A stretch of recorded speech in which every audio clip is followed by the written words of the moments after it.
These are the undeniable facts. We are here today as a result of an election. If you show up, you have power. You have power if you show up. Anything that you are concerned about, any worry that you have for you and your family, we can tie it directly to a vote and to an election. Good afternoon, Louisville. I am Lyndon Pryor, President and CEO of the Louisville Urban League. Welcome to the Power Shift Podcast. This is our weekly podcast designed to help get out the vote for one of the most important elections of our lifetimes here this November. We are leaning into people power. We have the power to shift power here in Louisville, in Kentucky, and across the nation. If only we show up. And so this podcast is designed to talk about the issues that are important to our community, so that we can talk about how those things are connected to the vote. Up there in the corner of the screen, you will see the pledge to vote. Our goal is to get everybody to get out and pledge to vote. Tell us that you are committed to using your voice in November. And so scan the QR code. There'll also be a link below for you to click. But we ask everybody to get out and pledge to vote. Today, I am excited to be joined by a community leader, a friend of the league, and a friend of mine, Michelle Pennix. You all know her as Principal Pennix, who has been doing great things in and around this community for a long time. And we're going to be talking about education, because education and our kids' future is on the ballot in November. So if you are a one issue voter and you're like, I care about the kids, then guess what? You need to be paying attention, because education is on the ballot. Welcome, Michelle. Thank you for joining us. Thank you so much for having me, brother. Absolutely. So we're not here for a long time. So let's get right into it. School has just started last week, and we're in the first full swing, first full week of things for our kids, and they're getting back. And so far, I haven't seen any huge red flags or headaches. And so that is a blessing, knock on wood, that we continue that trend as we move through the year. But I want to start with an initiative that you started just as we were getting into schools. You know very well, and most of the folks who are paying attention know very well, that there are always these tons of backpack drives and back to school drives that happen at the start of this school year. And so much so, in fact, actually, the Urban League, we got out of the business of back to school drives years ago, just because there were so many, and we were always being asked to participate. And part of my frustration was like, can we all just coordinate and get things together and all that sort of stuff, as opposed to everybody doing their own thing.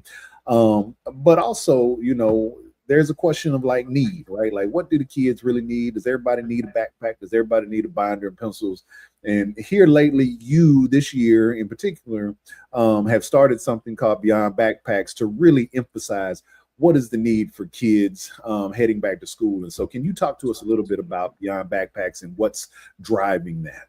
Absolutely. One of the things that we always say is, if you always do what you've always done, you'll always get what you always got. Mhm. And it's time for us to do something different. So this is the perfect time to be talking about this as we talk about the power shift and getting out the vote. Really, we need to think about what are we doing for kids to substantially change their capacity to walk into those buildings and be ready to learn. And it's about a lot more than paper and pencils. I'm not against backpack drives, but I think we need to change it up, add to, rearrange it a little bit more to give kids what they really need. And what they really need is what our Family Resource Center coordinators throughout Jefferson County Public Schools have told us. They need the tangible items that make them feel confident coming to school and ready to learn. We all know, we've been in school, what it feels like when you don't look good, you don't feel good. If you don't feel good, you don't invest the way you should and engage in your education the way you always should. So things like laundry detergent, it matters. Things like hygiene products, body soap, lotion, deodorant, those are huge.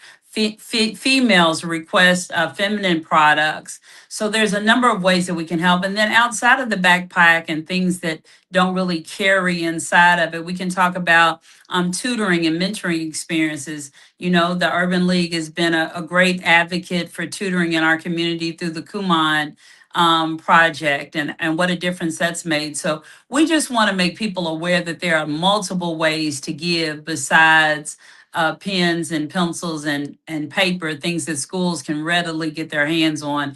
It's the things that we really need community investment with. It's a lot more difficult for schools to get. So we're excited. Again, if you want to be involved in this movement, you can always go to my Facebook page by my same name. I've listed my phone number. Beyond Backpacks also has its own page. And then most importantly, you can call the school directly in your neighborhood and say, hey, what is it that you need? How can I help support? And then drop those things off. They'd love to have it. Yes, and I want to really, press down on that last point, right? Calling your schools and communication, because it's not just about like, well, what do we need, but that's also a sign of engagement, right? Like we have to remember that we are a part of a community, right? Like schools are not there simply as a product to serve kids and families, right? Like we are in partnership, parents, relatives, kinfolk, neighbors, like we are all in partnership with one another. And so you should not be afraid to pick up a phone and call the school and say, how can I help? What do you need? Is there something that we can offer? Whatever it is. And you will be surprised because many of those principals will say, absolutely, we have something right here for you to do. There's a place for you to come volunteer. There's something that you can give. There's something that we need some support on. Most schools already have things built in where parents, family members, and others can come in and be a part of that community. And that is incredibly important. And so please don't hesitate to pick up the phone. And if you are a parent with a child in that school, that should be an automatic. You need to be asking your kids, teachers, principals, and everybody, what can I do? How can I help? You are absolutely right, Lyndon. And if I can just tell you, people used to tell me all the time, you can't say that as a principal, it gets you in trouble. But the reality is this, folks. Schools treat you better when they treat your child better when they know that there's a parent advocating on behalf of that child. I hate to say it, it's just the truth. If we knew you were going to show up, if we knew you were going to ask questions, if we knew you were invested, we had a particular interest in your child that exceeded those of every other child in the building. And that's what it is in life. So it's important that you show up and show out for your child every time the school needs you. Yes. And I just want to say that, and that is not an adversarial thing, right? Like I know there's some parents who show up, y'all go treat my child right. Listen, every teacher and administrator, I shouldn't say every, but by and large, most of the teachers and administrators want what is best for your child. They want the same thing for your child that you do. Now, that's you may right. see how to get to it differently, and that's okay. And that's where conversation comes in. But you all have to remember, we are in partnership with our educators, and we have to continue to walk hand in hand to make sure that these babies get on the right path, because you know what child you sent to school that in the morning. You know exactly who you sent, and so absolutely. Most of the time, their behavior or whatever it is that is happening is not a surprise when that comes back to you, because you know who they are at home as well as who they are at school. And so, partner with your schools, partner with your principals, your teachers, so that we can get the best out of this school year. Absolutely, Michelle. So I want to pivot to the election part of this, right? Like, and so again, we're on the Pivot podcast, the PowerShift podcast, and we're really talking about why this stuff matters from an election perspective. This year, all of the school board seats are up. Back in January, Frankfurt passed a law that essentially redistributed the districts for JCPS, and they have decided to vacate all of the seats as of January, which means this November, now 5, it used to be 7, now all 5 district seats for school board are going to be up. And so we are having, the Urban League, are partnering with a lot of folks over the next couple of weeks, starting on the 18th, starting August 18th, we are going to have a forum for each one of the 5 districts. So August 18th, 19th, and 20th, and then the 24th and the 25th. We're going to put a link in the chat below. But Michelle, can you talk about the importance of school boards and school board members and why this election is critically important? Absolutely. The power of the people is through the election of school board members. And if you really want to have a say in how our schools function within JCPS, it's important that you have a representative who hears your voice. Just this week, we saw where the president put forth new regulations around Head Start, and that's a really good example of how elections matter.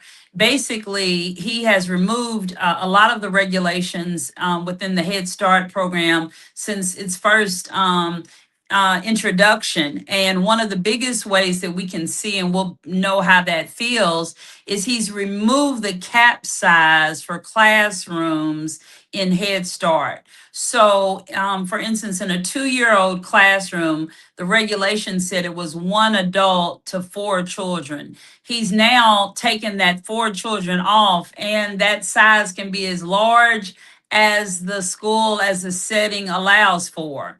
And I want you to imagine for a second, Lyndon, a classroom with 12 2-year olds in it and one adult. What that must be like. That's why elections matter, because we put people in place who we hope hold our same values, especially as it pertains to our children. This year, we have 22 candidates running in JCPS. And, sometimes we always are thinking about what we don't want, but we really need to come out to these forums to talk about what we do want. What are these candidates really getting in the ring for?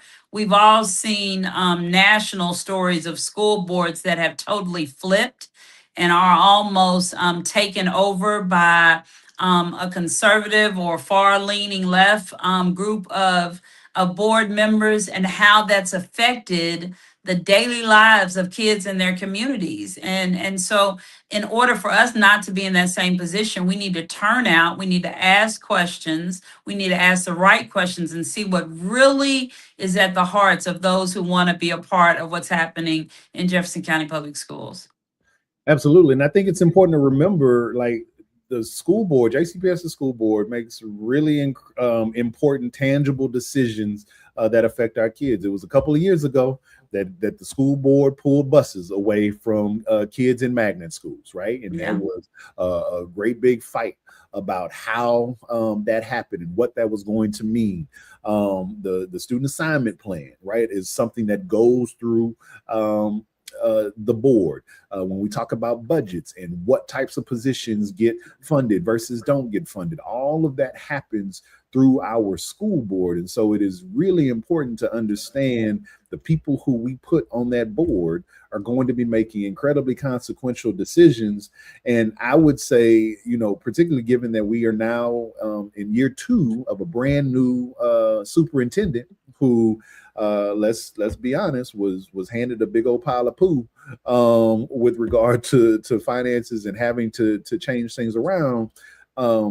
What that school board does to either support him or hinder him moving forward is also going to be an issue. And so, Michelle, as a former principal, the types of decisions that the board can make that actually affect you in your school, what are those things like?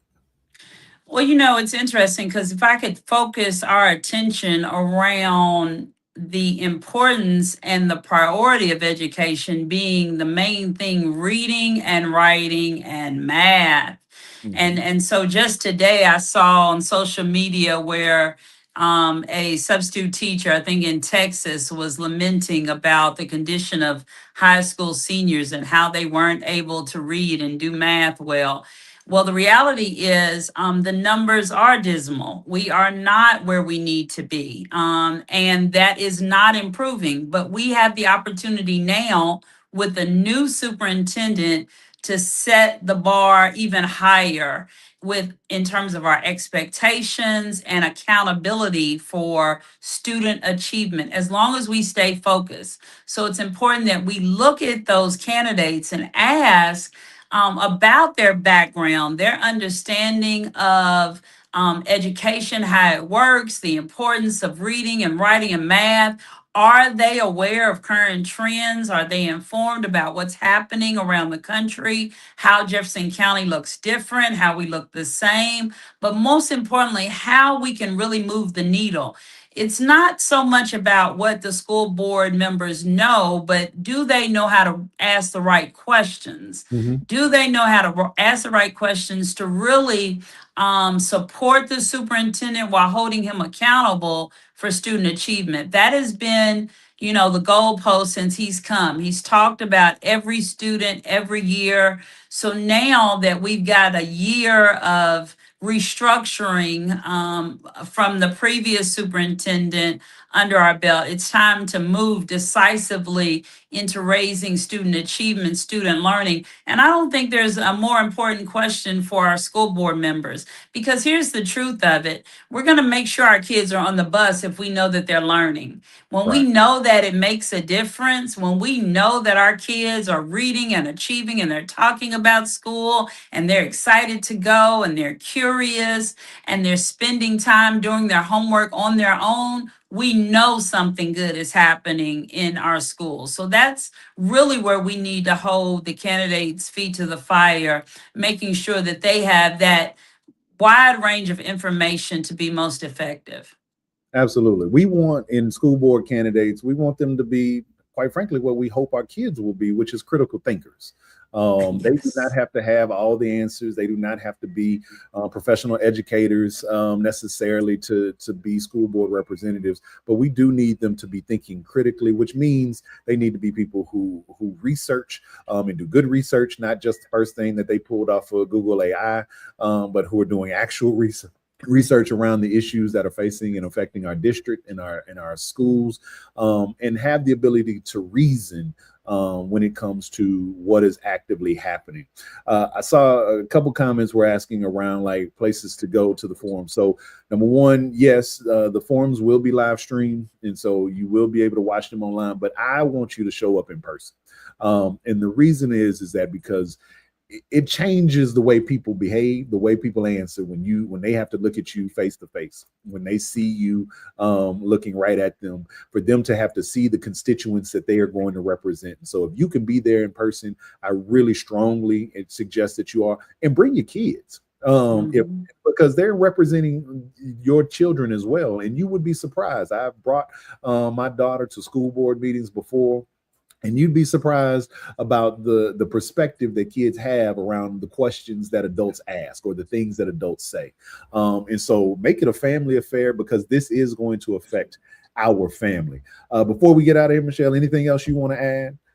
No, I would just encourage folks that when you attend those, I'd also ask that you share the live stream and or comments, that you make posts regarding what you heard, who you heard, your own private endorsement, if you will, of individual candidates as an individual, so that people know that you're invested, that people know that you care, and hopefully that will domino into friends and family showing up.